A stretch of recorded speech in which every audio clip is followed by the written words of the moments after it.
I wanted to add a couple things to the, wanted to look into having dogs on the beach. And I got a little research on that. And also fire pits, which almost everybody has the Brios now anyways. So I think we need to say that we can have them set up on. You said fire pits. Outdoor fire pits. Right, and I looked up the NFPA code, what they suggest. So that's the national fire, it's their Bible for the fire departments. Did you find in our code where it's prohibited to have a fire pit? I didn't look, if it is, I'd like to get it out. Okay. Every other house has one now, so. If I could jump in for 1 second, I also have property in Westport, Connecticut, and they have both of those. Dogs on the beach during a certain time of the year, and also they just put in fire pits that they rent out to the community for their use. So anyway, I want to put those on there, I had those to the agenda, thanks. And the minutes, right, approval. Anybody want to approve the minutes? Second. I didn't hear the motion. Did someone make a Approve the motion to minutes. approve? True. Yes. Okay, so the motion was over here, the second was over here? Yep. Okay, Second. so we just need to vote on that? Yeah. All in favor? Aye. Okay. Can we back up just a second and Sure. do the roll call so we make sure that we have the list of who is in attendance on the audio tape? Board Member Angela Berry? Here. Board Member Luke Bodon? Here. Board Member Brenda Boynacera? Here. Board Member Heidi Joy? Present. Chair Doug Prescott? Here. City Manager Kyle Riegler? Here. City Attorney Tom Trask? Here, Thank you. thank you. Next up is finish reviewing chapter 74. Okay. I'll turn it over to you, Kyle. Thank you. So I got back in contact with Rebecca Quinn, the consultant for FDEM, and we went back over some of those questions we had on the recommendations for the flood code. Just to remind you what those changes were that we were questioning if they were required by FDEM or just recommendations. And the first page is in the definitions, which is on page 17 of the version you have. And you'll see at the top, Division 2 definitions.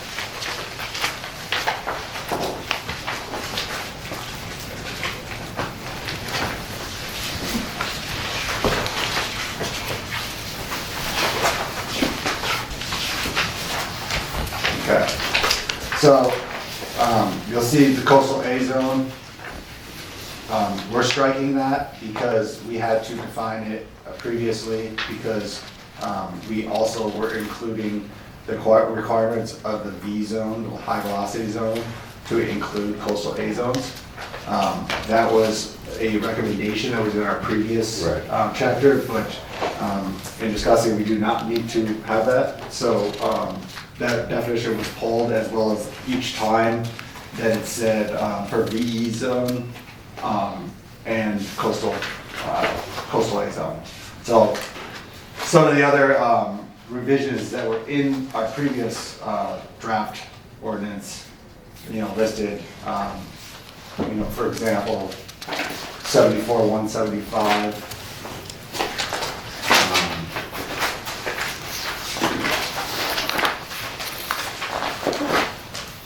It would say, concrete slabs used as parking pads, enclosure floors, landings, decks, walkway, patios, and similar non-structural uses in coastal high hazard areas, zone B, and it was, and coastal A zones, but we are striking all that, should just say for zone B.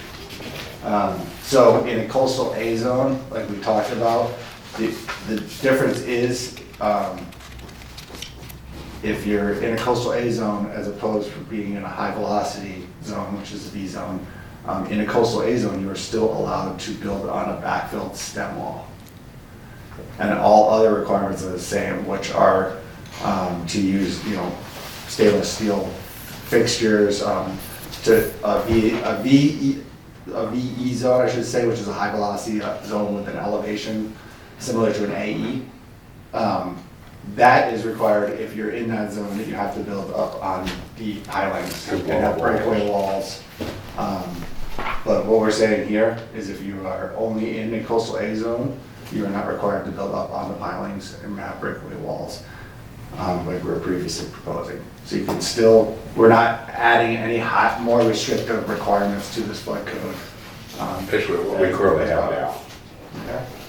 And then the other area was still in definitions where we defined the market value. And you'll see it in the comment on page 19. There's a lot of communities that have taken this recommendation and have changed their definition. But when I brought it to our attention, he said no, we are not required to. So we're going to revert back to our previous definition. So that is what we show in the draft. And that covers everything we had a question on. We're still gonna remove all the riverine floodway reference because we don't have any floodways. That would be more of riverine flooding, but we don't have that in the city. There's some additions that Rebecca had added to our whereas clause and had taken out a lot of things that are obsolete or has changed since our last time we revised. So does anyone have any questions on chapter 74? I do not. No. Can we get a motion? Motion to approve chapter 74. Approved. Second. We need to vote on that. Member Angela Berry? Yes. Member Luke Bodon? Yes. Member Brenda Buenasera? Yes. Member Heidi Joy? Yes. Chair Doug Prescott? Yes. Unanimous.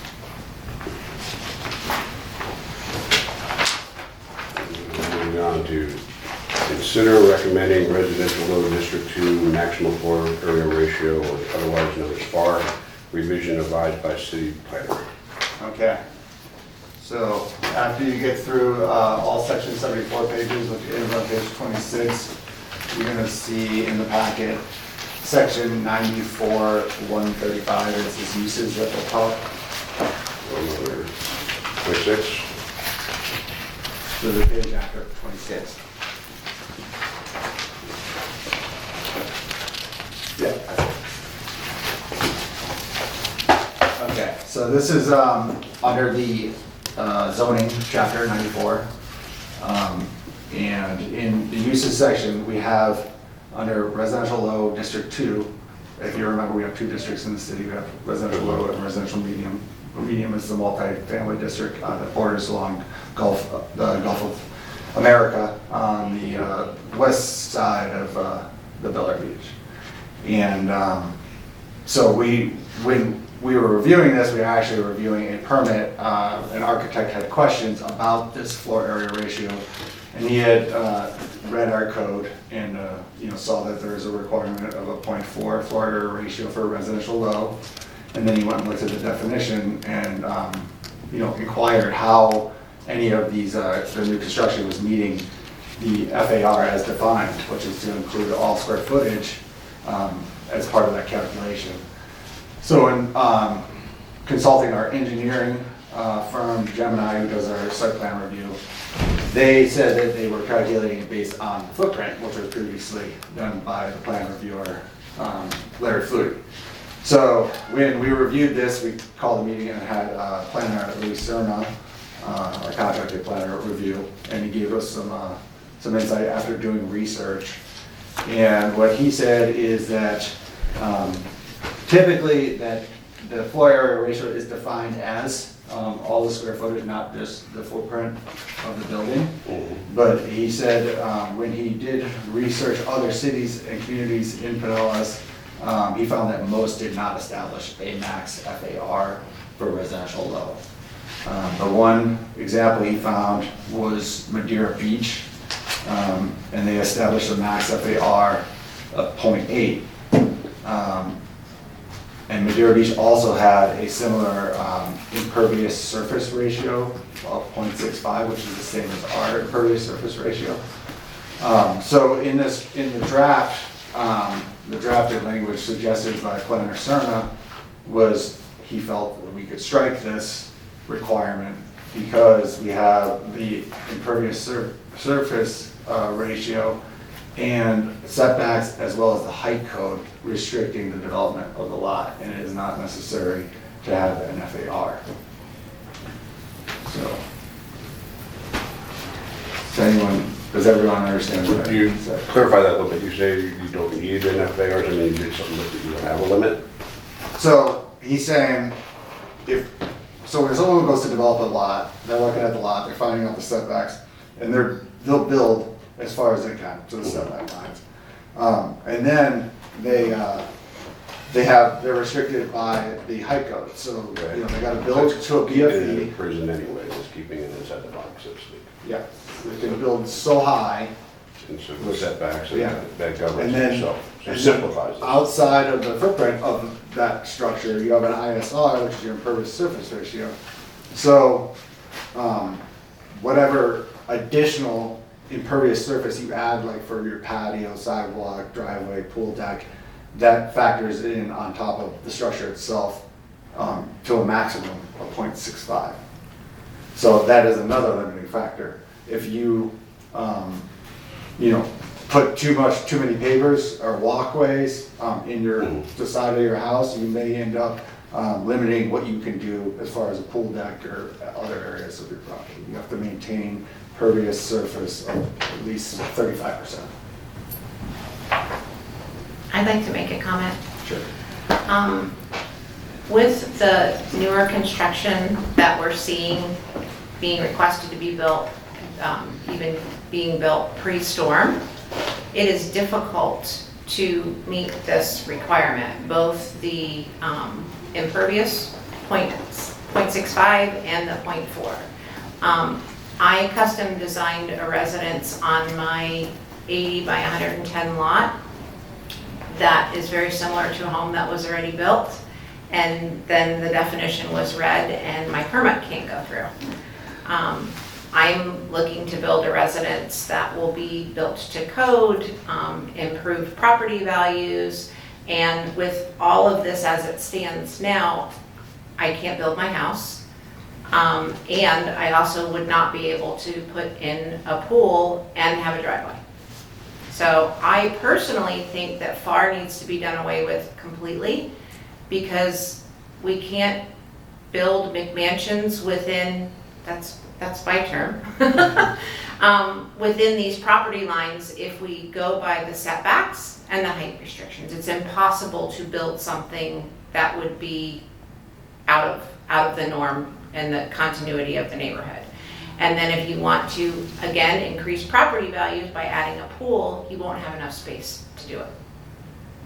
But the pool doesn't have to be in the setback. There's a different setback for pools. Correct, but if you're trying to meet Keep the the green space. 0.65, Right, I agree with you there, but as far as just for clarification, the house can be built to the setback. Correct. The pool has its own. correct. Right.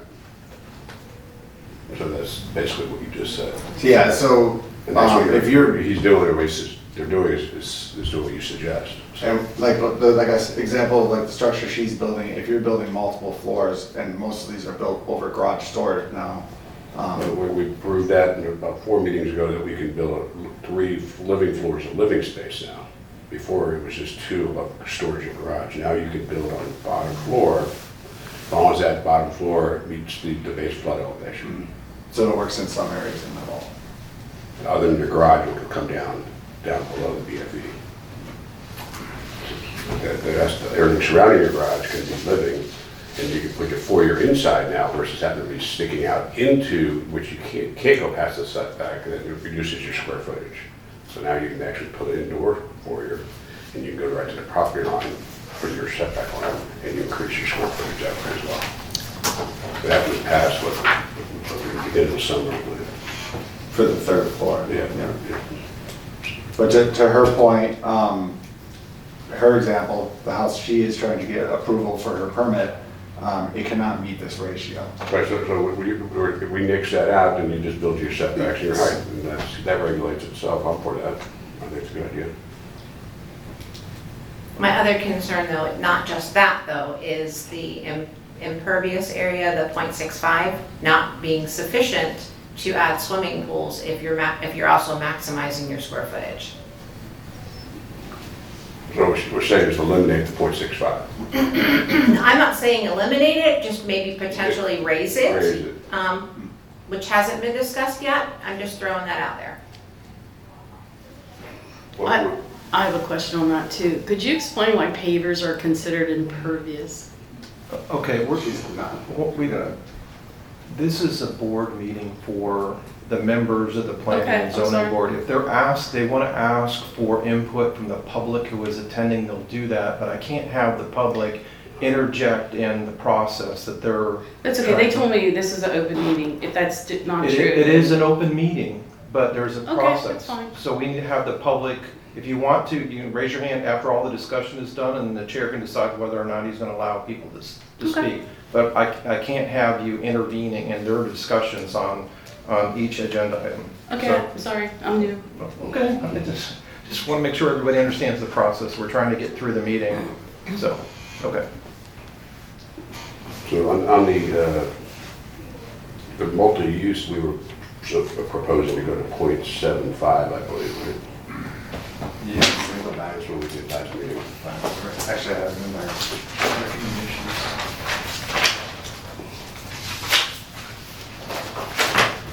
Did your architect mention what you would need? 0.85. .85. You're saying .65 wouldn't work, not being able to pool in a driveway. So did your architect suggest what you did need? No. No. Because I don't know, is that something new they did to residential with the? No, most structures do build, 3 stories above garage living and fit a pool. For regular setbacks, and they have a pool and they have a driveway, Yes, so yes. they can manage it, so I don't know. It's interesting. I'd have to I see didn't see what the she's plans. trying to Yeah. put in. But we're proposing to go to .85 with the multi-use.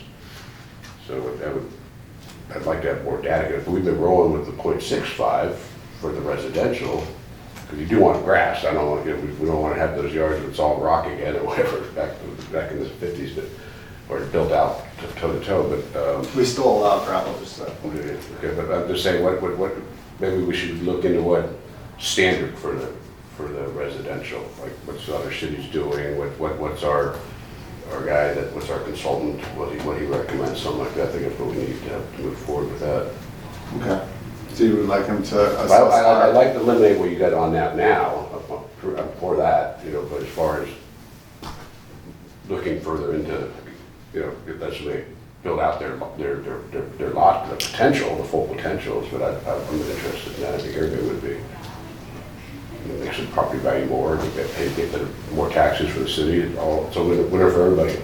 But we also want to maintain some grass and some trees, some landscape, so that might be, I'd like to see a little more in detail, like specific what you have with your experience, because it might be a unique lot. Because I built out, my house is built right to every inch on the setback. And also, I got a massive pool. And, You're not all the way to the front though, right? 'Cause you're set back quite a bit. I'm on the corner lots, I got a 25, I could go further out. Yeah, when you I can go asphalt closer to the for corner. it. But I see a lot of spec houses, the new homes that are built right on the square lots, right to the inch, and they got the big round driveway and the pool area, so, like my neighbor, don't have The any grass. round driveway you'll cut into your impervious surface, Yeah, if you're doing the pool as well on the long walkway. I wonder if they had it back then or not, because almost all the homes on Alita that are the new ones, there's hardly any yard. The whole back is a patio, and in the front's just a palm tree with a small patch of grass. Like the people right across the street from me at Sharon's house, there's not much grass. And when we get, houses that request, put in driveways or walkways or redo pool decks or expand them, we continue to look and calculate that ISR, and we will tell them, if they have enough or not enough. Yeah. I guess I'd like to want to know what the history has been in the past, if we've always had that or not, and what other cities recommend. So get some, understand just us, the Yeah, ISR and cheat sheet RL. there, yeah, That's separate from. separate from what we're doing. But it's not like the FAR here.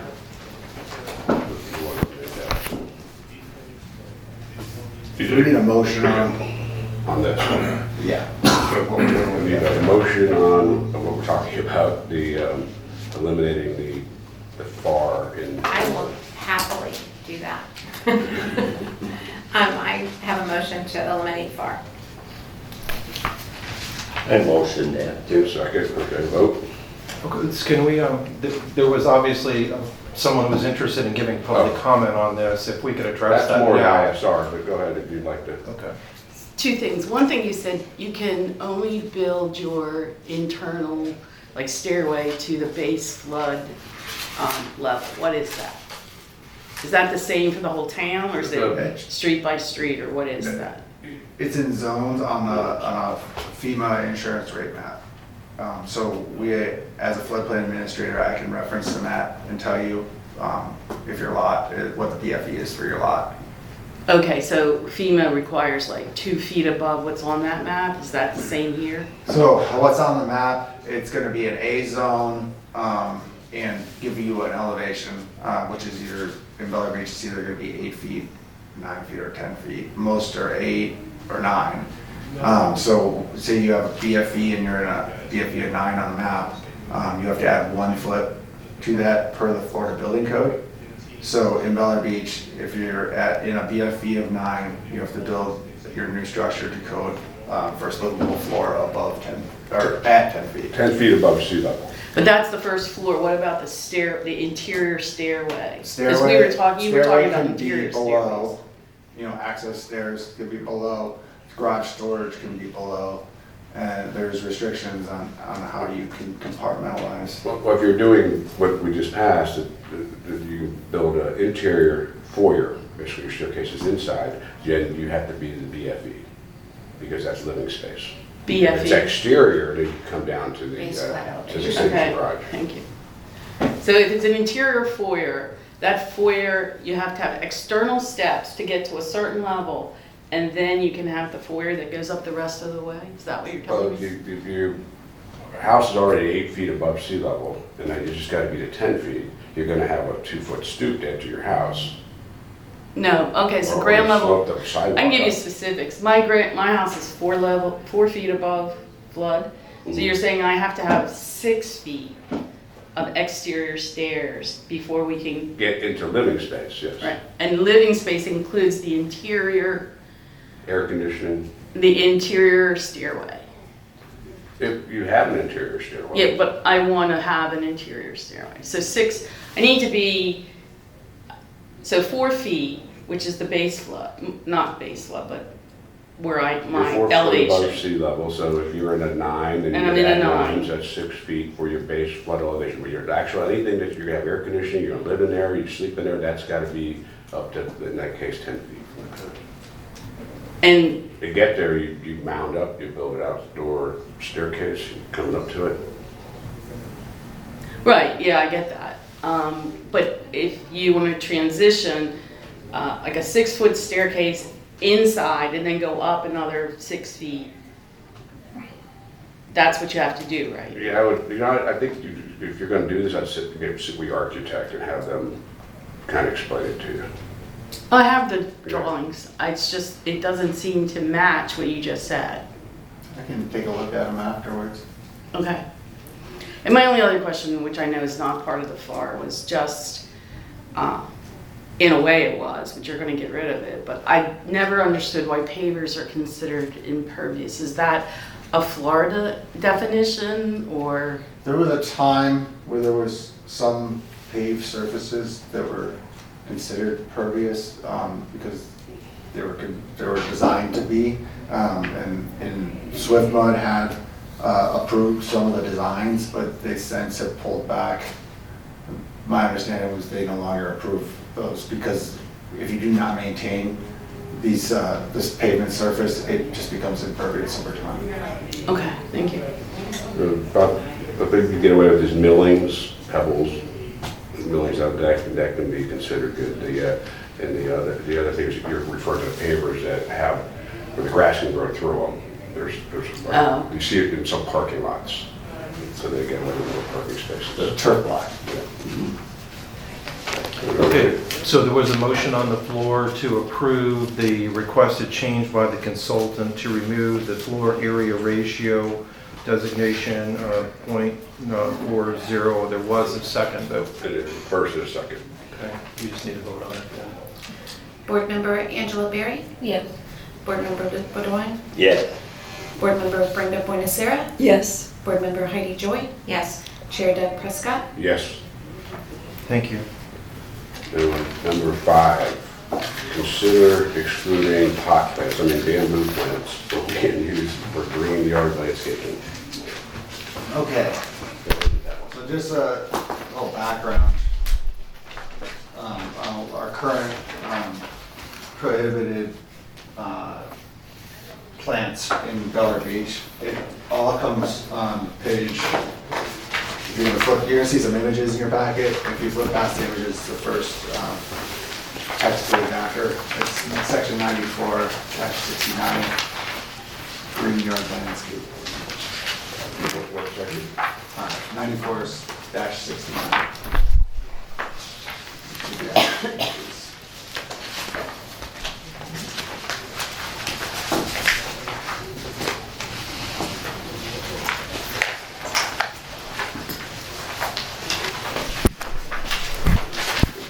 Kyle, is it this, the photos? Absolutely, yeah, I have to, let's like that. And what page is that? So, Number 2? if you look to the back, right after the images. Yeah. Okay. Yeah, mine wasn't the same one. Okay, I get it, yeah. All right, so this is green yard landscaping, and on subsection B, implementation, if you're about halfway through the paragraph, a part of the sentence, water conservation shall be achieved by the selection of appropriate plant materials, the removal of nuisance and invasive vegetation. I don't know. It's in there, hold on. Mine was reversed, mine was in front of the image. 94-69.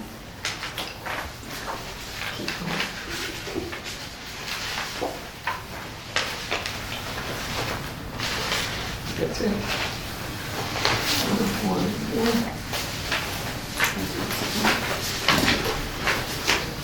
Well, join me. Yeah, I got it. Yeah, let's do that.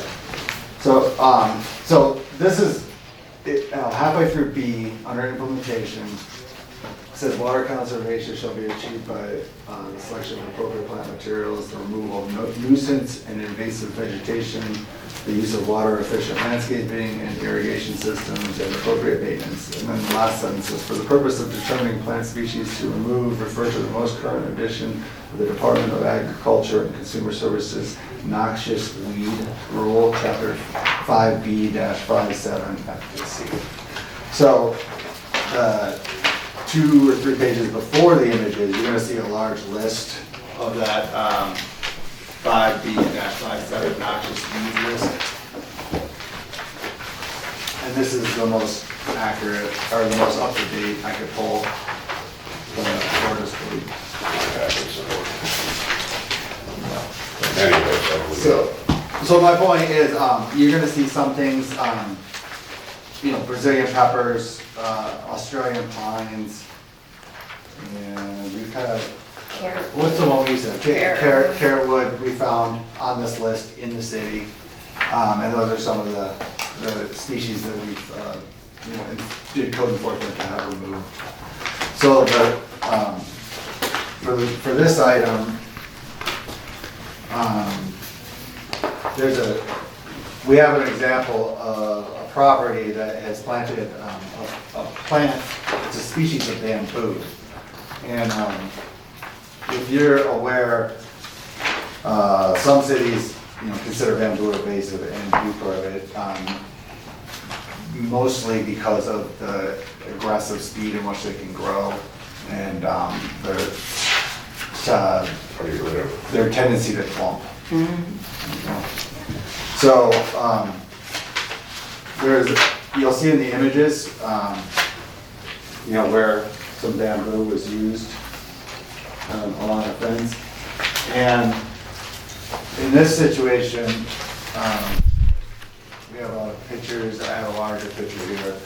We're getting a lot of these bamboo leaves, maybe more so than other shrubs. But one of our residents is here to speak to his experience with it. His name is Peter Mahalik, he lives on Harrison. Yes. Go ahead. Okay, as you said, I'm Pete Mahalik, I live at 205 Harrison Avenue, and the property and the invasive plant that is put next to me at 203 was put there in August. And since then, I have suffered from not being able to use my pool. It's constantly full of bamboo leaves, as you can see in many pictures. I've also had Mr. Trump, the court enforcement officer, come out and take pictures of it and actually saw that they identified the leaf as belonging to these bamboo plants. And I want to point out, as it is in the ordinance presently, since the maintenance of the property is the responsibility of the property owner and tenant, and the property owner and tenant shall take all reasonable steps to prevent any landscaping, including trees and hedges, as well as any weeds, grass, or undergrowth from encroaching on or otherwise affecting any neighboring property. So this is without a doubt affecting my property. I just spent close to $4,000 putting in a heater so that I could utilize my pool during this period of time, and I can't. My wife won't go in it.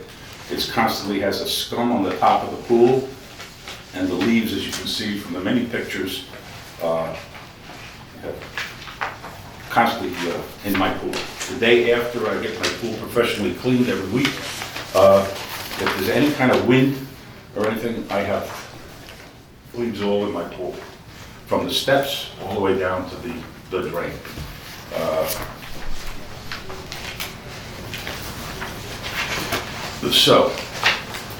Okay, this is the present ordinance right now. As you can see, not to repeat it, but if there are otherwise affecting any neighboring properties, it's very obvious that this is affecting me. And I'm sure every one of these ordinances has been approved with the mission of no harm, doing no harm. Every ordinance that we pass, every law that we pass, typically has a no harm variation to it. All right, so I don't know, I can show you pictures. Unfortunately, I have a lot of pictures on my phone of every time this happens. It's almost daily. I sent the city manager pictures of just this morning that I just took, and if anybody would like to see those, I'd be more than happy to pass my phone around. I think the pictures you got in here say enough. Okay. And All right. this type is a slender weaver bamboo. It's, I don't know how much you guys know about bamboo. I don't know very much. I know it's almost impossible to get rid of. Yeah. You dig, you kill it, it comes back, keeps coming, cut it down, it comes back, comes back. You got to dig way down and get all the roots out. It's tough. I also want to say, in addition to this, the code is that these bushes should not be over 8 feet. They have been over 8 feet since they planted them.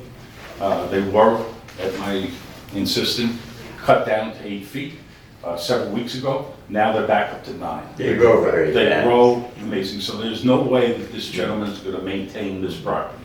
He doesn't live there. The house is basically vacant. Was it 203? 203, right?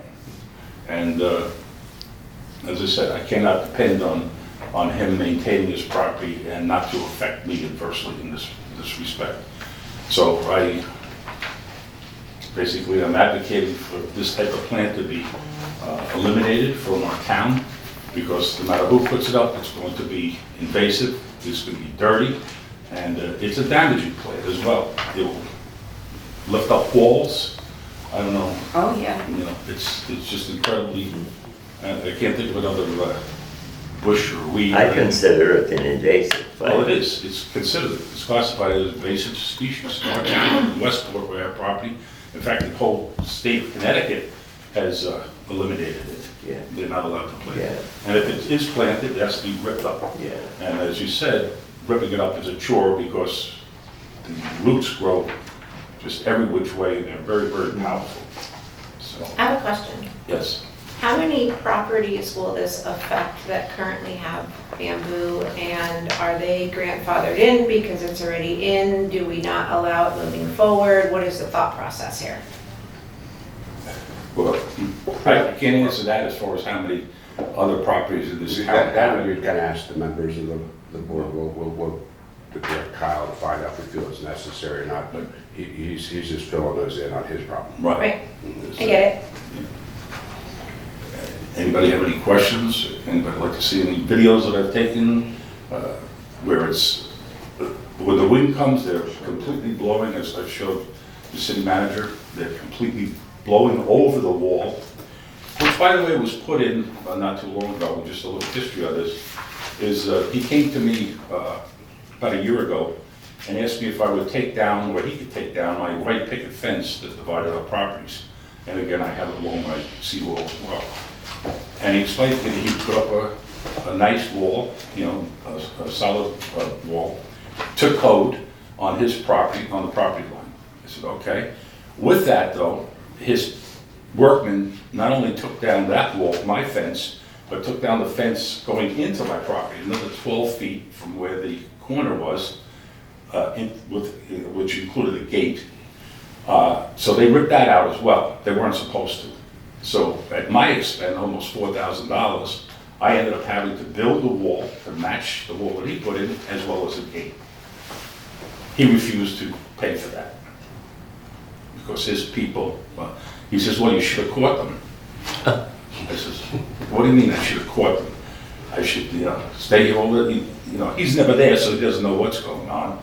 And they in turn cost me at that point over $3,000 to build a wall that coincided, that looked aesthetically with his wall. And that's where, and then unfortunately, he had bushes on the other side of my fence that were lost during the hurricane, during the salt water, they all died. And he ripped those out, and without any conversation with me whatsoever, he put in this bamboo. And in August, when I saw this, I approached him. I said, why did you put this in? I mean, this is invasive. This is going to be terrible. He said, it might even lift up your wall that you just put in. I don't know. Maybe you got it for free. I can't answer that. All right. So how old is this list, Kyle? Is this like, It's updated, but I just recently went on and downloaded it. because I it's know not that on it's here, changed. which I'm shocked. Yeah, I mean, it might be in the notes on the site. Well, I mean, I think we're getting some questions building up here about how many people would it affect, would it be grandfathered in, it's kind of bag, the way it's written up here now. It's just, that's it, get rid of bamboo, or there's the types of bamboo, where it's located. I would assume all bamboo. I couldn't find, I did some research on the slender weaver bamboo, but it didn't seem to be much different than anything Right, else. that's all I'm saying. I would just take this, suggest to the council to vote on something like that without us really doing our due diligence and doing a little more research to see if it's going to affect 200 homes here, or is it going to affect a handful? But I can see his individual problem, I totally agree with him, but, and I personally hate bamboo. It's some of my parents' house now, I've been trying to get rid of about 3 years. So it's just hard to get rid of. It's extremely hard. So I'm all for getting rid of bamboo, but I also, in fairness to the population here, to see if it's everywhere or not. Have we had prior complaints about that? I know some areas that have bamboo. I've enforced like hedge code enforcement for bamboo use along property lines. I'm not aware of a large prevalence, so there may be, I mean, we could try to drive through and get some kind of, windshield survey of what we can. I don't want to get too deep into it, but I do understand that if he's having that problem, probably a lot of people would have the same problem. As long as they don't Yeah. pull it, they might not realize any damage to themselves because it might be blowing in their yard or on the grass or something like that. Yeah. Landscape. Or they have a bird cage, protect the pool. That could be as well. Yeah. I have pictures of my landscaper going along my hedge. I don't know if you see, you can see on that picture. And he didn't do half of the hedge, and he had an armful of leaves from the bamboo that were sitting on top of my hedge that he just grabbed up. It would have ended up in my pool. You don't want to, you're loud and clear. But, Okay. does anybody want a motion to get bamboo removed?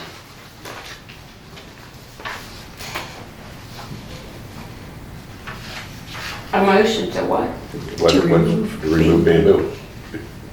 I thought we were gonna do some more research. No, we gotta either do that or motion, if we don't get a motion if we say we get a motion to remove it, and we vote it, that's why we all have our own vote, and then if it's a majority quorum, then it passes, and it moves to the council. If it doesn't, then we can kick it back and have Kyle do some work for us. So if we can't even get a motion to remove it, it sounds like we're not ready to do it. So that's what I'm asking. I say We can remove talk about this all day. it. I said you motion to remove it. Move it. All right, is there a second?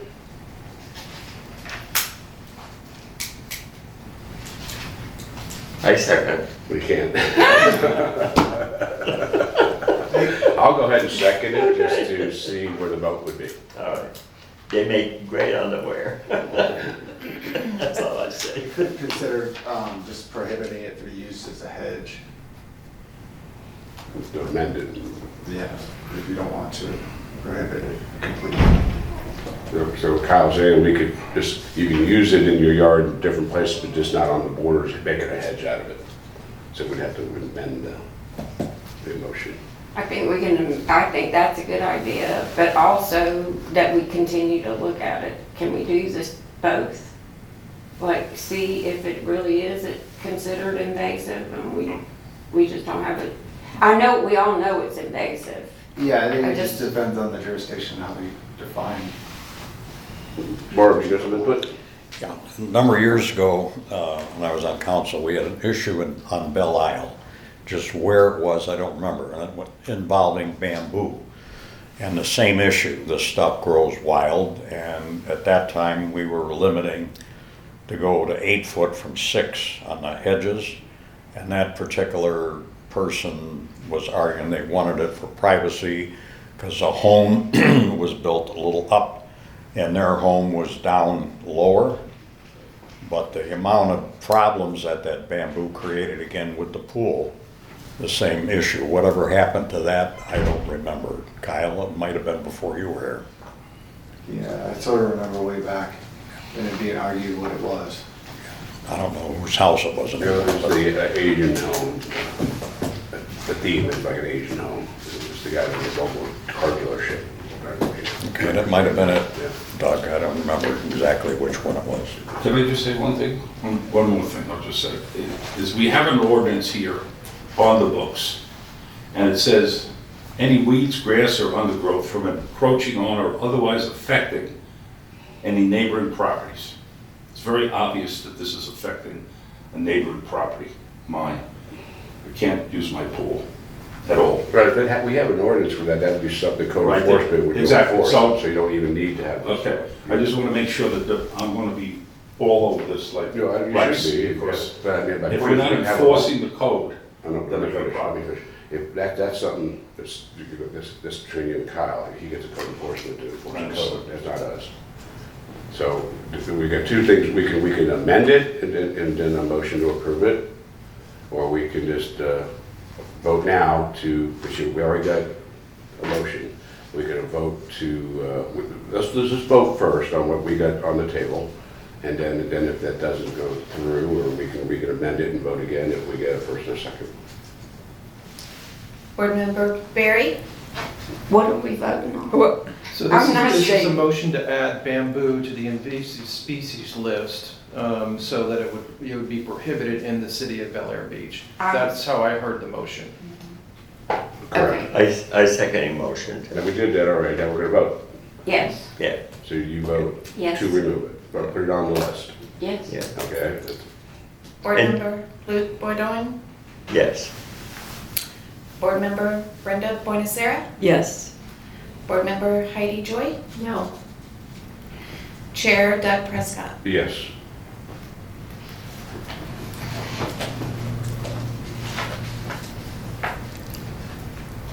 All right, next one up. Discuss ordinance ideas to manage street parking over congestion from construction. Okay. So, there, we have, a presentation, from an example that's currently happening. But just to go over the parking rules in Bel Air Beach, section 58 is our traffic section, and in there it talks about, all the parking violations you can get a ticket for. And then, it talks about what exceptions are made to the rules in the city. And one of the exceptions that they highlighted is, 2, an exception shall be automatically granted to vehicles involved within the immediate area where construction or commercial work or service is in progress, but only during the hours of actual construction or work in progress. But there are set construction hours in Bel Air Beach, as you're aware, in Chapter 10, and those are Monday through Saturday from 7 a.m. to 6 p.m. So there is an exception to street parking, as you know, during the working hours in Bel Air Beach, and that's why you have cars parked along the streets during the days, mostly during the week. What we're experiencing is in areas that, and as you know, because of the storm, we're getting a lot more remodels and new construction. But in areas with very limited street parking, we have an example where we know that we're gonna have multiple projects in very limited space. So this item is an effort to revise our code to have a little more language and authority to work with the contractors on these construction permits and require that in situations that we do have limited parking, that they provide, parking plans and, delivery material schedules so that we know when they're coming in and can plan accordingly. So when I discussed with Planner Cerna, where the most appropriate chapter in our code for this to make an adjustment to this, he found section 10-3, and that is, Okay. you're going to be near the end of your packet. It's going to be mostly red on the page. Section 10.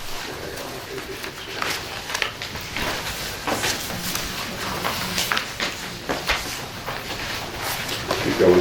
Okay, but once you find that section 10-3, and then the subsection B, the recommendation was to add the code, the city manager may require as a condition of permit approval, a parking plan for personnel and materials to be approved and adhered to for the duration of the permit. So it's not very specific, but it does allow that we require, and for my purpose, it would be in a situation where we know, we're reviewing permits, and, say for example, Louisa Drive, which is the street we're talking about, I see 2 to 3 come in, and then I realize, we're gonna have some congestion. And then in that circumstance, as part of the permit review, speak to the contractor and ask to provide a parking plan, explain the situation, and ideas, and I'll let one of our residents speak if it's okay. He put together just information about his street and some ideas. But the idea is to get a little bit more control over these areas that get heavy congestion with the parking and construction, because if we don't establish a plan with the contractors, it's kind of a free-for-all. And there are some dangers involved, and we'll go into that. So if you don't mind, I'd like to let VJ and Marv from Louisa, both residents, speak to this. Go ahead. Good morning. So VJ Lund, 2150 Louisa Drive, cul-de-sac. So since the last storm, we've had to the left of me and to the right of me undergo heavy construction. On one end, there was demolition that went on, complete demolition, because the house was flooded, there was an electrical fire, and that was the recommendation from the Pinellas County people. On the other side, there's inside renovation and outside renovation that's begun. So this has been going on for about, I'd say, since May of this year, so about 5 months. I'm an engineer, and I think a pretty good one. So I look at problems and I say, how would I solve them? Versus just talk about problems. And I want to compliment the city manager, Kyle. Exceptional talent, exceptional person to work with, and we've been talking ever since. So since this thing started, the one common property that exists between these two homes that I'm sandwiched between is missing absent homeowners and missing general contractors who assume responsibility, or project leader. Now, one could argue and say the renovation home, the owner lives in Germany, we talk every 2 weeks. I'm an engineer, he's a medical person, I want to help him, but he's given the job over to a general contractor for the insides of the house. They're adding an extra bathroom on the second floor. So that work continues. They've had to tear the roof up and do all those crazy things. But he's also got outdoor work going on with the seawall and a brand new pool, brand new seawall, brand new pool, different contractors. So there's no oversight. So people park, do whatever they want. When it first started, I walked over and I said, guys, there's a simple discipline here. You've got to use the person's driveway. I'm sorry, I'm not looking in this direction. There's a driveway. That's because it's a cul-de-sac. You're supposed to house everything on the driveway. Well, you can't get everything on the driveway because No, I accept. No, I accept. Let me just ask kind of directly, more matter of fact, what do you have a solution that you recommend? Yes. Okay, I'd like to hear that. So we have a parking mess that's going on, and then we have a construction mess. And it all comes down to, in my book, if a homeowner was there, like this gentleman, he just had some work done. He managed his contractors. He didn't need a general contractor, he was just doing some basic paver work. But if you have something big like this and there's a missing homeowner or an absent homeowner, and a missing in action general contractor, or no oversight lead, a superintendent, whatever you want to call him, every single day, there are issues with, material being delivered that's sticking out on the cul-de-sac. Now, I just happen to know the sheriff or the code enforcer, and I just made him aware of this. I don't know how he dealt with it, but for the longest time, these big trusses and these big pieces of lumber were sticking right out. I've got pictures if anyone wants to see that. I drove down the street that day. I'm here with it. Now, I walk a fine line because we're trying to build a relationship with this new neighbor who lives in Munich, Germany, and me being a super general contractor. So I think the solutions here, let's get to it. So I think I've explained these. There are lots of issues with, wet demolition not being followed. They're doing dry demolition. When you do dry demolition, the dust and debris doesn't land in my side. lands on one of our other neighbors, Owen Ewing. He's on 2165, and he's been talking to me. So he submitted a one sheet. I've tried to summarize everything. We'll get right to the problems, if that's okay with you guys. Okay, so I'm on this page that says actions. Hopefully you have the same package that I do. Because I didn't see it in my package here, Kyle. I didn't see it in here. I That's what, didn't see that. pardon me? I didn't see. Yeah, that's what I was flipping through to make sure that you guys had that sheet. The most recent from yesterday? Yeah, I dropped it off yesterday morning, yeah. Can you make me a copy, Kyle? Everybody will need one? If anyone needs mine, I'll just talk, or I'll just share, or, Open art, just tell us. how about if I just talk and then Yeah, I'll yeah, get you paper yeah. and then you can, Yeah. okay. So sorry for that. You wanna take a So- look at this? So there's a home number, it's right next to me on the cul-de-sac. It's been demolished since, it started in May, they got done in about a month. And I'm approximate, it could be 6 weeks. But June, July, this thing has been abandoned.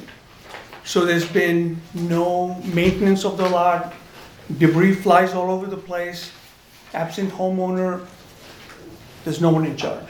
The vacant lot? It's a vacant lot. So the house has been demolished. I think they're waiting on a building permit or, right? And now I have sympathy and empathy for the lady that lived there because I've known her for the last 10 years. But to cut the chase, the lot's got trash on it, and then you're not happy about that? Is that what you're saying? There's a lot of stuff there.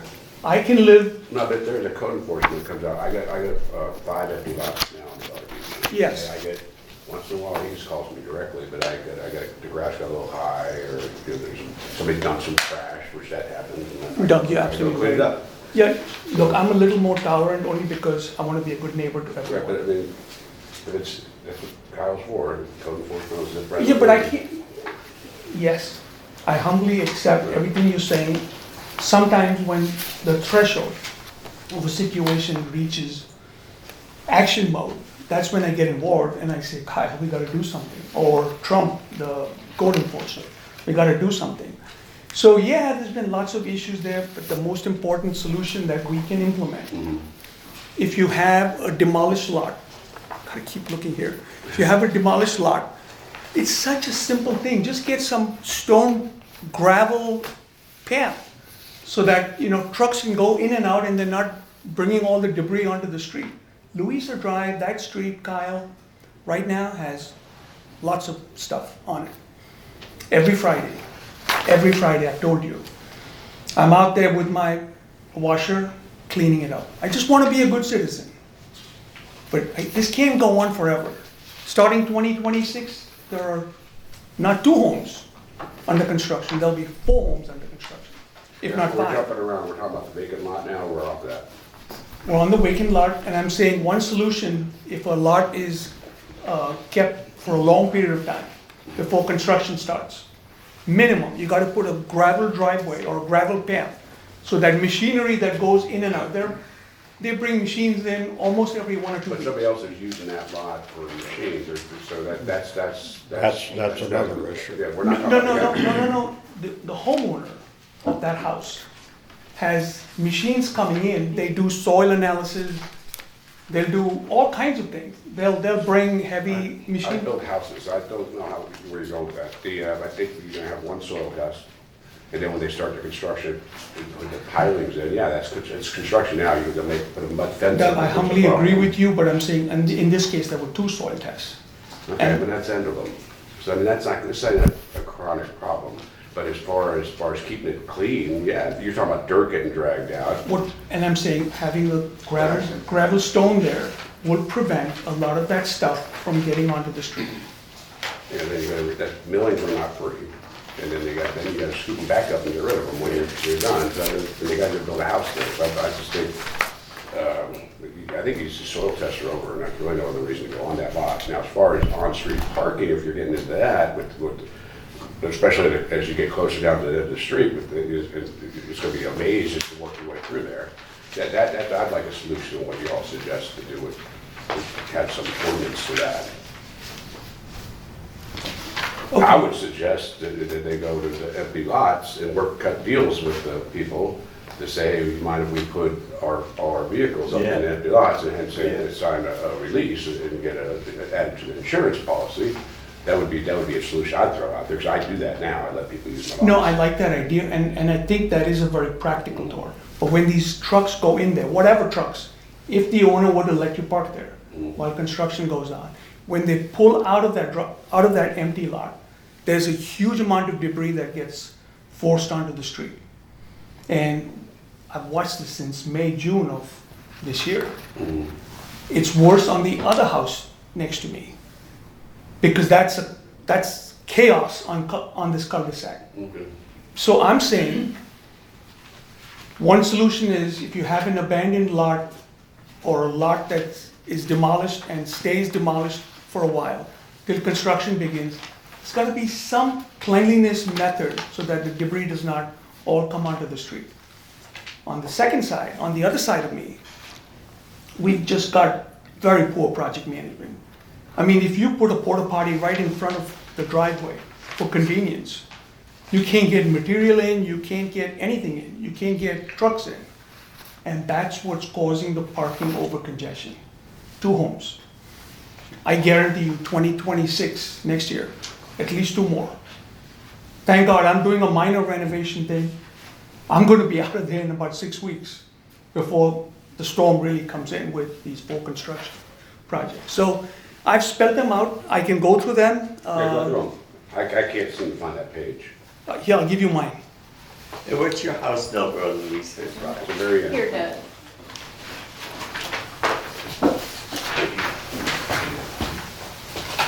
So sorry that you guys didn't get this in time, but And then Mars is 24. Thank you.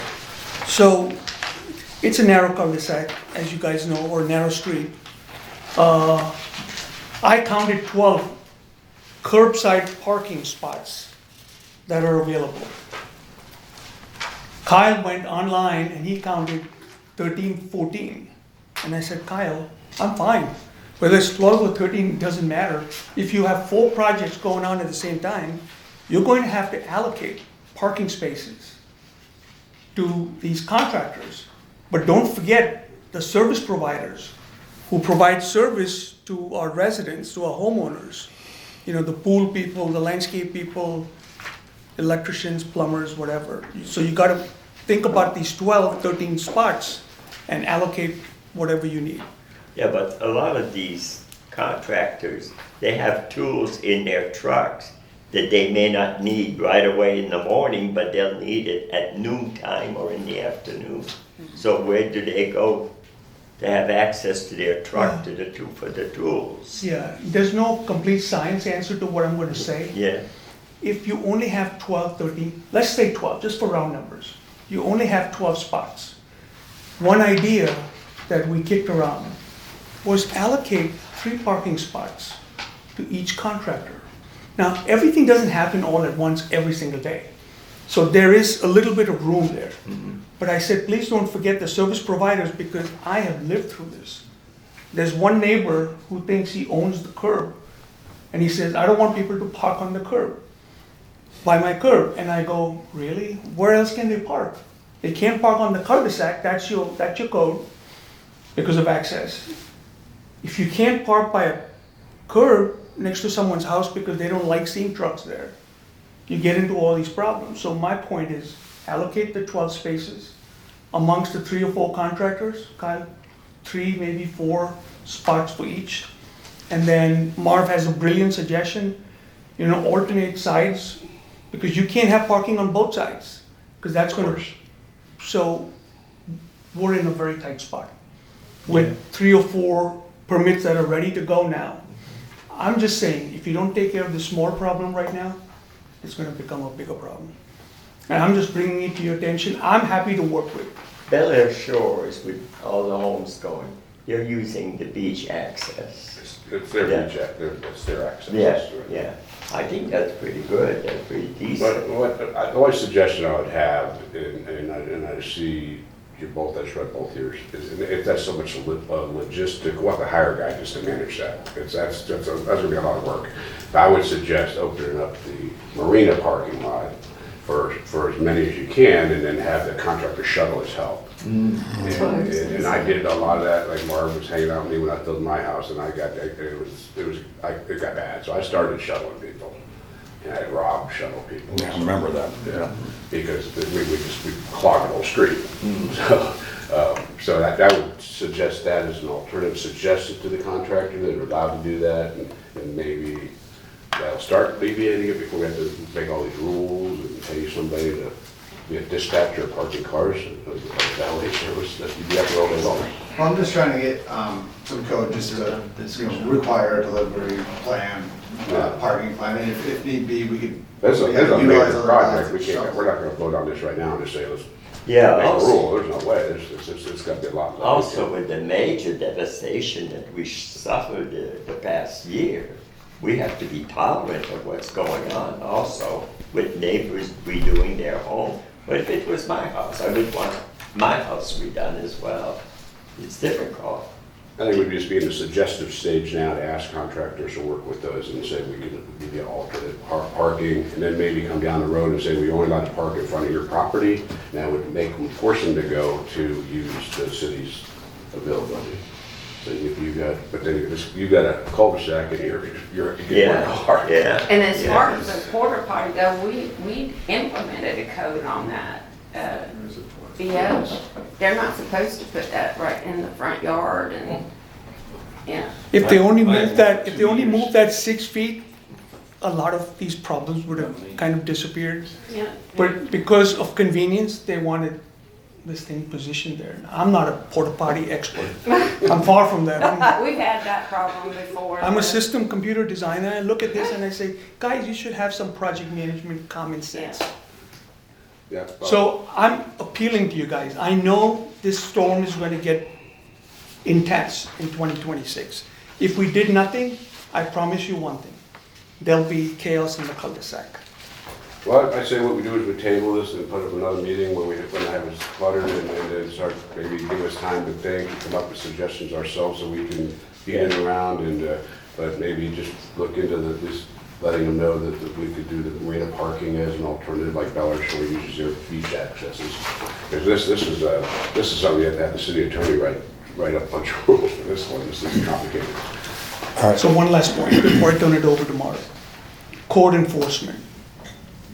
I know it's a very delicate job between really upsetting the homeowner and doing what they're supposed to do. I'm going to make a statement because I speak the truth. They need help right now. So if we do the informal system, I'm telling you, code enforcement will not be able to act. My pool guy last week said to me, your neighbor wants me to park on a different street. And I said, why would he think that? So I spoke to Marv. And Marv says, you tell him that the code allows him to park there. It's by the curb. Because if he doesn't park there, it's open. Where else is he gonna park? He's not gonna go to a marina somewhere to park with his pool supplies. So that's the only request I make, that we make life for the code enforcer a little easier, because it's not happening right now. And also just recommending they're not gonna, Right. they're not gonna do it on actual enforcement. All right, so I say we table this matter, what do you all feel about the parking? Yeah, let's do that. Oh, we got another one. I have a couple of questions. You're hard to see. I'm Kathy Walsh, 18th Street. Okay. There were gonna be 4 houses in a row under construction. I'll be in the middle. My question is, I believe when I redid my house in 2020, my contractor parked on the lawn. Is that not allowed, like that 25-foot easement before where you're gonna be building? Are they allowed to park there? Like, isn't that a way of getting rid of a lot of Is this? this was it a remodel? Yeah. No, they can't park on the grass. Now, if it's a full-on redevelopment lot, then they pull vehicles up on the lot. So if it's a redevelopment, you can just say you can park in that. They'll use the lot for parking, but if it's a remodel and there's a yard, then you can't be pulling and parking a vehicle on grass. So just to be clear, I have a yard now, and the 25 feet that they're not gonna be, they're gonna take the house down, but there's still gonna be landscaping that's in the front that's still there. There probably still will be grass there. You're saying we can't park on the grass, even if, like, Not if it's. no, so wouldn't You that live be on a 18th way? Street, right? 18. Yeah, you got that double lot right across the street from you. But wouldn't we need permission to, Just ask them. but again, what I was trying to say is, why couldn't we just create a program because of the need that we have, because of the hurricane, where the owner could just say, it's okay for them to park on my lot to get people out of the way, in my 25-foot front easement. Like, if it was up to me, the grass is gonna have to get redone I anyway. will put that in our idea box when we circle back to this. Okay. And the other thing was, also when my house was remodeled, they put up one of those black fences to keep the Mud fence. mud fences. Like, why, is that a rule? Like, to prevent some of this debris flowing onto the streets? Yes, it is in certain circumstances, especially if there's no landscaping in their building, but, and especially for the water, so it doesn't go out into the bay. But anyways, so we'll thanks for all the input, you guys, and we're gonna table that and move on to review of board ordinance recommendations differing from drafts. Okay, so just for the last item, do you want me to come back with a meeting on the next meeting? I'd like to really look deeper into the parking thing, and if it is, it's something we gotta address. Hey Doug, I'd like to, this is the last page in that packet you were handed. It says Beller Beach parking. All right. Just so people know, when emergency vehicles have to enter the city and there's parking on both sides of the street, They're not gonna fit. you're not gonna get through. We proved that a number of years ago when the government or the county or the city wanted to see if we could have on-street parking for the beach. Street nourishment. And that didn't work because we got the fire department up, we parked cars on both sides of the street. I think the street was 25th. And there was no way the fire trucks could get through. Now, this just happened on Louisa Drive the other day. I'll mention an incident. People across the street had landscapers with big dump trucks, and there was a car parked in front of my house. There's space there. Well, the sheriff couldn't get his vehicle down the street. So that's just one incident.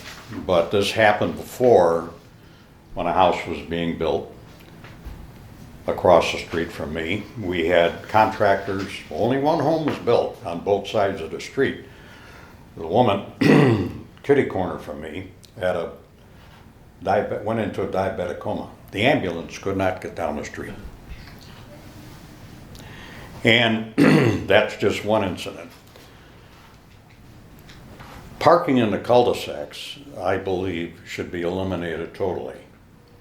If there's any workers or pool people that park in the cul-de-sac to service any of those homes, the garbage truck, any emergency vehicle could never turn around. And what they're doing, especially our neighbor Ewing, they're using his paver driveway to turn around in. So you have tire marks, you have debris left from the turning trucks with mud all over his driveway, and he's constantly cleaning. Now this happens periodically. If someone comes down with a trailer and there's cars on both sides of the street, these guys, a lot of them can't back up with a trailer. They use someone's driveway and circle around to get out. So what I'm saying here is we got to come up with a plan because we have a narrow street and you're going to have workers. In fact, on 22nd Street, when they built that first giant yellow home down there, a guy fell down the elevator shaft. This is a worker. They couldn't get to him because cars are on both sides of the street. So I came up with, what can we do here? No parking in the cul-de-sacs. That should be an ordinance in the future. So garbage trucks, emergency vehicles can get around without a problem. The next thing is parking on one side of the street and alter that either monthly or weekly. So you can get an emergency vehicle down to help somebody that's in a pool that maybe drowned, somebody that fell in the house, some older person that had a heart attack, or a worker could get injured. This would give emergency vehicles or fire departments or police access. Isn't that required now? That you can No. walk on one side? No, it's We not. do it for garage sales, but that's. And this was an argument I brought up on council I years thought that ago. was the rule. It's kind of normal etiquette anyway. Well, it's normal etiquette, but when you get all these workers on the I street, agree, they're not gonna care. But and they don't wanna walk from the end of the block to their job site. They wanna get out of their truck in front of wherever they're working, and that's it. But we gotta put something in place to change, or it's not gonna be safe for the residents or any worker or anybody coming into the neighborhood. So that's just some ideas I threw out there, and we gotta emphasize to these workers the hours. Definitely, because you got many of them will work till 7, 8 o'clock at night. Now, if it's an emergency, I have no problem with it. If somebody had a flood in their home, a roof leak or something, you wanna work a little over to get it done or finished, not a problem. there is a rule on that, right? It stops at 5 or 6 or 6. 6 or 7, but if it's an emergency and they have no water in their home, the power went out and somebody's gotta work, It's kind of complaint driven, I think. Yeah. really. So, but I mean, if there's a lot of noise going on and it's just general construction, forget it. But we need to hold those people accountable, and code enforcement's gotta spend more time going through the streets. And, as far as, and this goes, when all this construction is done with, we're gonna have weddings, we're gonna have receptions, we're gonna have parties, New Year's, Christmas, you name it, we're gonna have some activities going on in our homes. And this is another thing, you have 20 cars on the street, they're parking on both sides. Again, another problem. New York City has What do solved you- that problem many, many years ago. It's called alternate side of the street parking, right? And the town could very easily put that into effect as an ordinance, that on any street in this town, you have alternate side of the street parking. So on a Monday, you could park. on this side. Exactly. This is what I'm proposing, if we do something like this, yeah, maybe if we have a big party going on at our homes, I do, BJ does, all our neighbors do periodically, but if there is an emergency, you're never gonna get any emergency vehicle down that street. Yeah, I agree with you. So this is the whole city And in general. that's why I said, well, I think we need to table this to have a lot of time to really start looking at a big picture and come up with a solution. Right, I mean, I got some plans out there and some different things I about I odd read all and even these. days. I- But it's gotta be discussed, and there has to be more input outside of mine or yours or whatever, and come up with some kind of a plan for the safety. And then do it right the first time, that's what I'm thinking, come up with something that address, the cul-de-sac thing is true, there's no doubt about it. That's an issue also. And I think we already have a code, like if there's special events.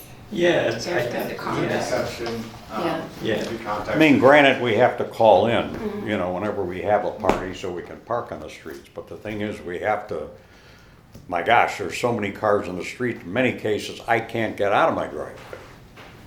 And if you're parked on both sides, you can't maneuver your car out, and that's a problem. Well, one last one. My work was not based upon no parking on one side of the street or the other. When I counted 12 to 13 parking spots, they included both sides. So all I'm gonna make people aware is if you park on one side, do what New York City does. I grew up there, I lived there. Alternate side, it's gonna be half of the number 12. So it's gonna be 6 spots, and I don't know how you'll manage with 6 parking spots, 4 construction homes at the same time. It'll be tricky. And if we pass the ordinance that there's no parking on the cul-de-sac, we're gonna get even tighter. So that's all I wanna make you aware. We have to look at the safety aspect. I agree. For the residents. I I mean, agree. Little if it's a little kids- inconvenient for contractors, so be it. Then that should be worked into it. But, I mean, there's a lot of other things Kyle and I talked about as far as impact fees. And there's been a lot of damage on Louisa Drive from the big semi-trailers coming in with backhoes on them. You've got leaky hydraulic hoses. There's droppings all over that street on the cul-de-sac end of all these trucks and equipment that leak oil.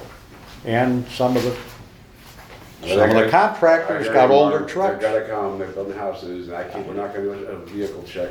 I know, but at least on an impact fee, if you got these big pieces of equipment that go over our curbs and damage stuff. Now, you got water lines and stuff on the cul-de-sacs, and they're in each home has got the water line in a different place, because we're an old city. Right. And when it was first built, they put them all over the place. So some of them have been changed, but Carl and I had that discussion. Before a new home is built, they better figure out where the sewer line goes, or they got a brand new driveway and a sewer line that's existed for that first 25 feet that belongs to the county, and when they come in and dig it up, they don't really care too much. They'll take a brand new driveway and destroy it, Right. whether it's paver, concrete, or whatever you want to have it. So these are all kinds of things. Impact fees would pay for the damaged curbs, it would pay for the gouged streets and cleanup. In other words, they charge them, they get the money back, but maybe we need a street sweeper to come in after they do all their work and have the street cleaned How up often does a street sweeper come by? Once a month. once a month. So put that part of an impact fee, clean the street when they're done working. All good ideas, send more in, but maybe our next. Well, you witnessed it, I've witnessed it, and you know what it is, you know what you had to do, and I know what I had to do. So, they're just ideas out there, just think about them, and if you can put them forward to a work session in the city council, that would be great, they can discuss it as well. And I think that's what we're gonna do too, is try to meet with the city council along with you guys and try to get this moved forward. Right. Anything you agree or disagree with what we presented today? I'm taking it all in, but I like some of the ideas and so forth. But so I do, overall, I think the city has to have some play in. And- Right. And I think it's gonna take a couple meetings maybe to come up with one that's gonna be. Well, these contractors their feet have to be held to the fire, so that if they're in a building project on a home, that they have to make sure that that work area is clean, the street is clean every day when they leave. Because he's got flat tires, I've had nails in my tires just from the stuff hanging over a dumpster that was too full. And we monitor that, but there are cases when they want to get the last shovelful and that stuff falls off. So there's a lot to consider here. So, I mean, we have ordinances, but they have to be Enforced. enforced. That goes this route here, but Yeah. we're gonna move on though. We've been on this for a while. We're Got gonna it. move on. All right. But I appreciate all the input. We're gonna do something with it. So the next one up. Okay. So this is review the board ordinance recommendations different from the draft. So these, I listed out for my notes, each recommendation from this board that was different than what we presented in the draft. The one thing that I did leave out, I believe, is we were recommending the 8 AM start time for work, but you guys wanted to keep it at 7. That's correct. Is there anything else that I possibly missed or we want to add? Where is this at? This is the last page of the packet. Okay, I got it. I think I got it. Okay. What page? It's not the I last guess two. this is one of them. It's in our order on this regulation. Secretary. First one we do. This one.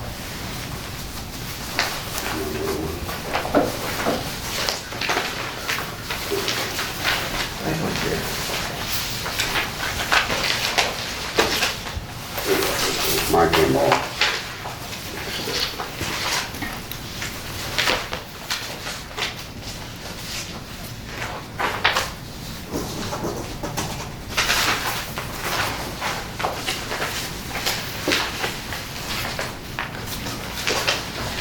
John have it? Sure. Okay, do you want this? Thank you. All right.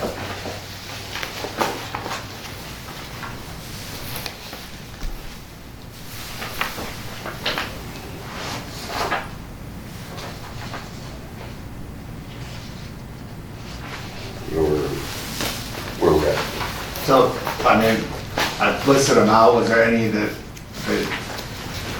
so I put it by chapter, Right. by section, so we said, So, starting, so allow boat trailer parking in designated areas, right? yeah, for section 30-196. Chapter 94,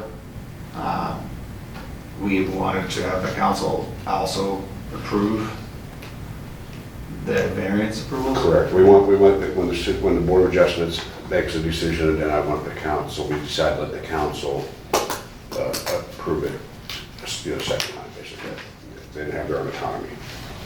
And then you wanted to add that the applicant attempts to get the statement of no objections from their neighbors. It's part of the application process. Correct.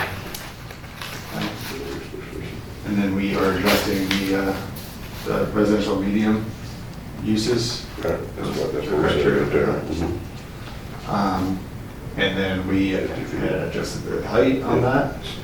And then in our drafts, we recommended that the setback be reduced on docks, and you recommended no, keep it at 12. That's the way it is, yeah. Yeah. And then fences, walls and hedges, we decided on, we were gonna say 3 feet for trees being planted no closer to On the the setback. property line, but we decided on 2.5. 2.5, right? And portable storage units, you wanted to extend the time on that up to 60 days and also allowed with the active permit. They go longer, right? Mhm. Good for it. Okay, and then also after the disaster. I just asked for this. And then with more along docks, we said no floating docks shall be permitted. We proposed that it was going to be anything greater than 200 square feet needed to be permitted. We said, we're saying no. Okay. And then the other was for the added language for the solar energy systems, we said we don't want to be ground mounted. Correct. Is there anything else? I have to look on the notes or not with me, but that covers a lot of them, but I'll sort it out for you if there is anything else. Okay. And then I did have 2 things added to the agenda, what y'all think about fire pits.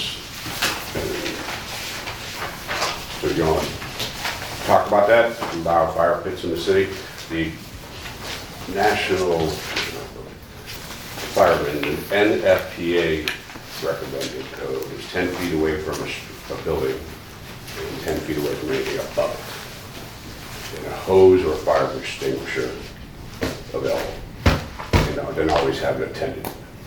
And that's, a lot of cities are allowing them now because of the Brios just came over, like the biggest Christmas gift that went down about 3 or 4 years ago. So people have, if you go to Brio, it's an outdoor fire pit. It sends the smoke straight up, and I got one. I mean, a bunch of people got them. And so, I did get with the fire people and asked what they thought about different cities that have ordinances that say you can't have fire pits. And they said, well, you can if you bring a bag of marshmallows out with you, because they can't keep you from feeding yourself. So there's a way around it anyways. So, I mean, I think we're all big boys here. We know how to, I went to Cub Scouts, I know how to build a fire and put it out. And I haven't seen any houses catch on fire lately from them. So I think we should. I have a question. Is So there a- are they allowed or not allowed now, or is there nothing about fire pits currently? Well, We have unauthorized burning, fire prevention and protection, and that says it shall be unlawful for any person to make or maintain a bonfire, trash fire, or any other fire to burn debris, trash, or other combustibles within the city. This provision of this section shall not apply to ornamental or decorative torches, lamps, outdoor heaters, portable ceramic outdoor fire pits, and similar devices. Further, nothing herein shall prevent the city council and city manager from authorizing a bonfire on a beach, other public or private property as part of gathering of association members when requested and approved in writing. So it says you can, but it's a little gray, but we're not talking about burning our trash. It says you can have an outdoor fire. But matter of fact, I got a building permit when I built my home to have a pit with gas, so obviously it was passed. Yeah, but you got common sense. Most people, a lot of people don't have common sense, yeah. Yeah, Doug, the only thing I would say is anybody with asthma that's a neighbor and you're burning wood, that's a problem. That's why the Rios shoot it straight up, but that's kind of common sense if you're smoking them out. But anyway, I just wanted a Is little more yours clarity. ceramic? What you're talking about, is that considered ceramic or is that different? The Rios are stainless steel. Okay. But just open pit fires is, just wanted for clarity purposes. It's pretty much in there, but I just wanted to make it. See, you're saying any open pit. Correct. What about what they're burning? Oh, gotta be clean, well, it says on here, NFPA, clean wood. Clean wood and the main thing is safety and have a fire hose, so you have a hose available. So I'd like to make a motion to have fire pits outside. It's already permitted by code. Yeah. Yeah, but for just clarity But purposes. you're saying any fire. Any fire pit. I say no. No. Well, what do you consider any fire pit? I mean, a 20 by 20? No, of course not. No, I don't, no. But no fire pit, it's already allowed, so, yeah. Yeah. All right, just wanted to clean that up a little bit. But the other thing is dogs on the beach. Oh, no. No. Absolutely. Dog on a leash. Yeah, I know, but when they poop, they're not gonna pick it up. They'll throw sand I'm over just it. throwing it out there, because I've got a lot of people ask me about it. No dogs. No dogs. No dogs. Urban folk, no. You get any input?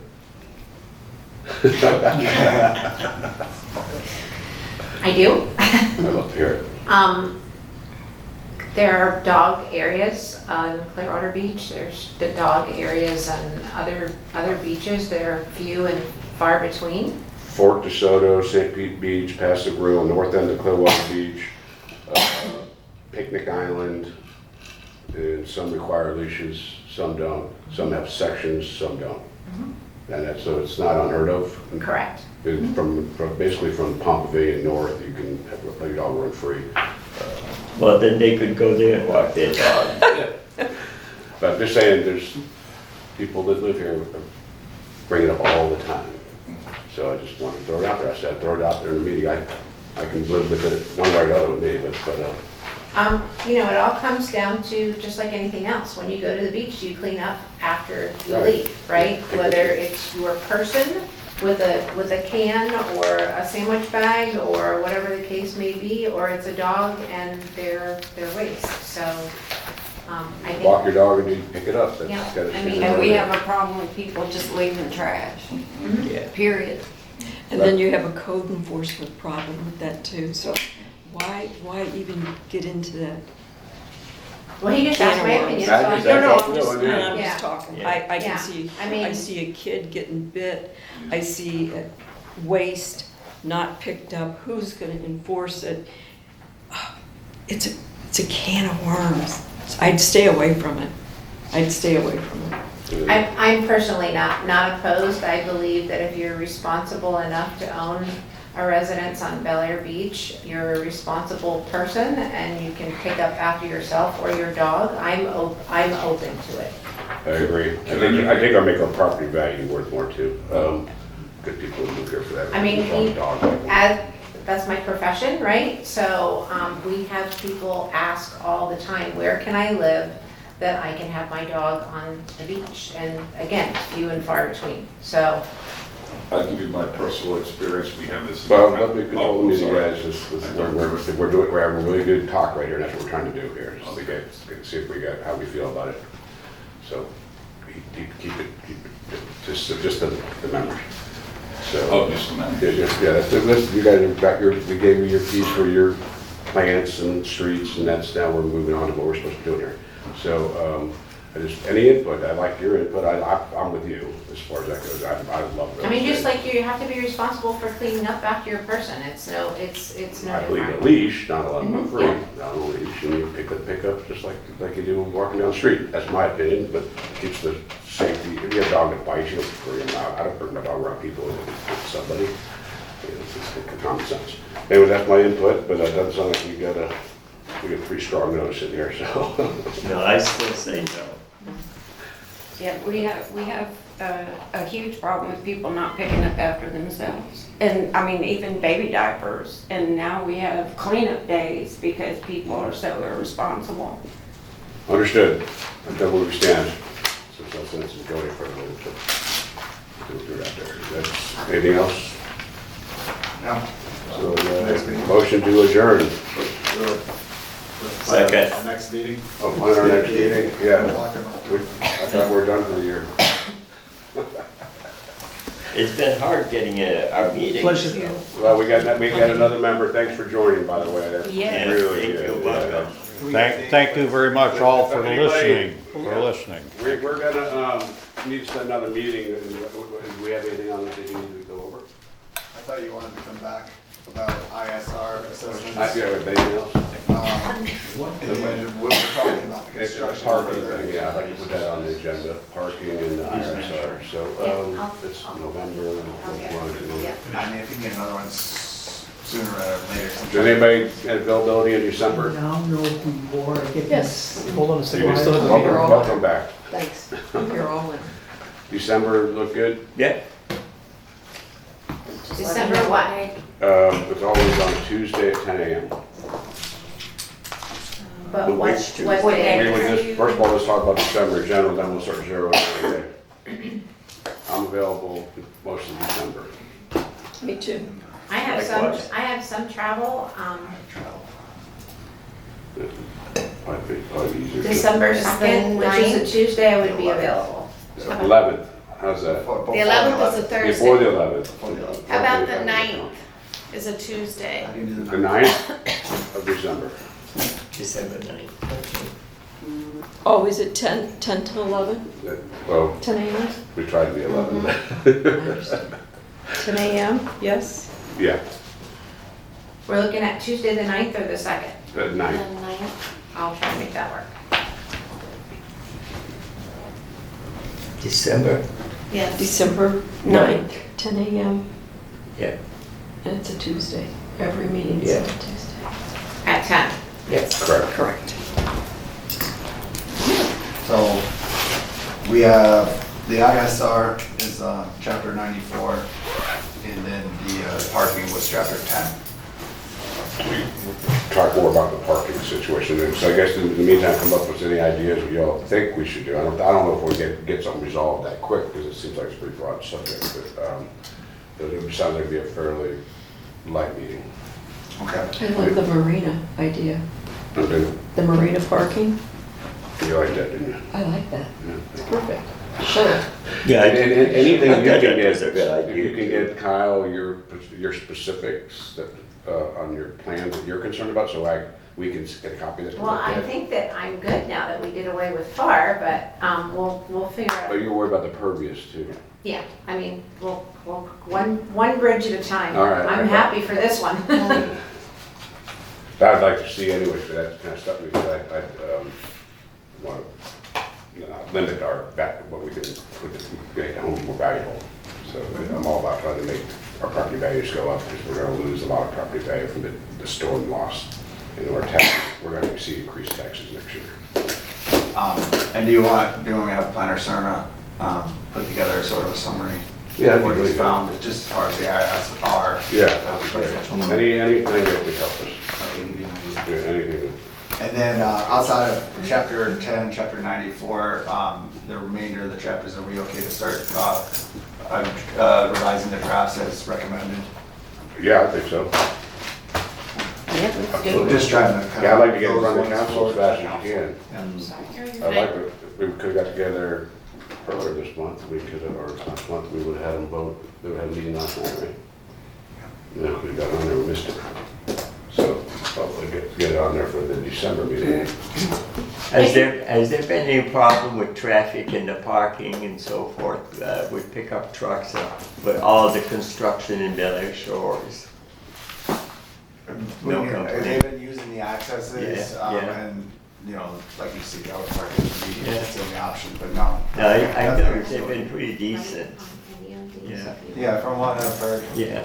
Okay. Of course, there's always an exception here and there, yeah. So does the city council meet in December? City council meets December 1st, Oh, for him, is it? No, he's doing talk about the recommendations we already did. Oh, okay. but we have work sessions, and our drafts will go to the work session before it goes to the meeting. The work sessions and, Yeah, we have a work session this month on the 7th. yeah, I have one quick question before we leave. On the bamboo that we added, is that gonna affect the people who currently have it? Is there gonna be a grandfathering? well, Where did we the way land? we put it is it's not allowed to have it. All right, so if you have it, it's gotta go. That's what it would be, yes, that's what Okay. we recommended, but it also, I assume that some of that would be complaint driven.